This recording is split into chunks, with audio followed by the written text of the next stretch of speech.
और सभ्य शिष्ट साधु पुरुष वह कहलाता है नई उपकारम साधवा विस्मरंती, जो अपने प्रति किए गए उपकार को कभी भूलता नहीं।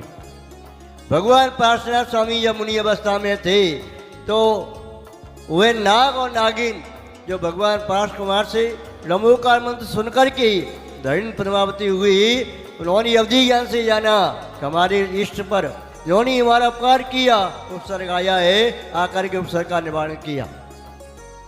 ऐसे ही जिन्होंने भी हमारे शासन के प्रति उपकार किया है, जिन शासन के समग्र देवी देवता रक्षक यक्ष यक्षिणी क्षेत्रपाल आदि वे सभी सम्मान के योग्य हैं, सम्मान के पात्र हैं, उनकी उपेक्षा नहीं करना चाहिए।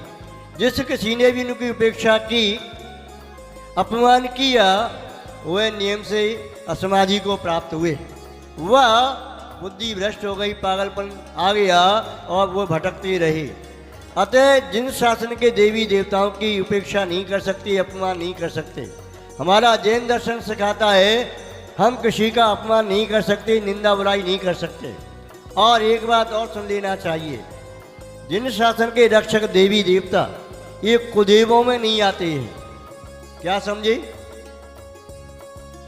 द्वारा कहूं, जिन शासन के यक्ष शनि देवी देवता कुदेवों में नहीं आते हैं, देवगति के देव होते हैं। और जो देव नहीं है, पीपल कुआ पोखर आदि पूजना, ये अदीव है, उसमें देवत्व तो नहीं है।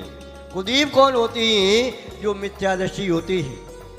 ये तो आयतन में आते हैं। आपके तीन रत्न होते हैं, देव शास्त्र गुरु।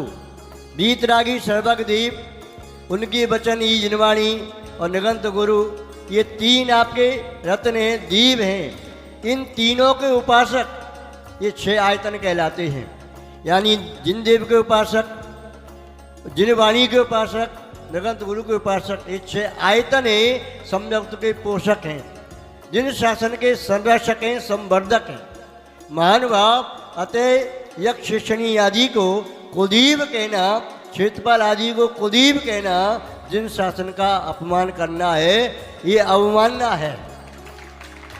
अतः जो जिन शासन ने विधि दी है उसका अनुपालन करना चाहिए।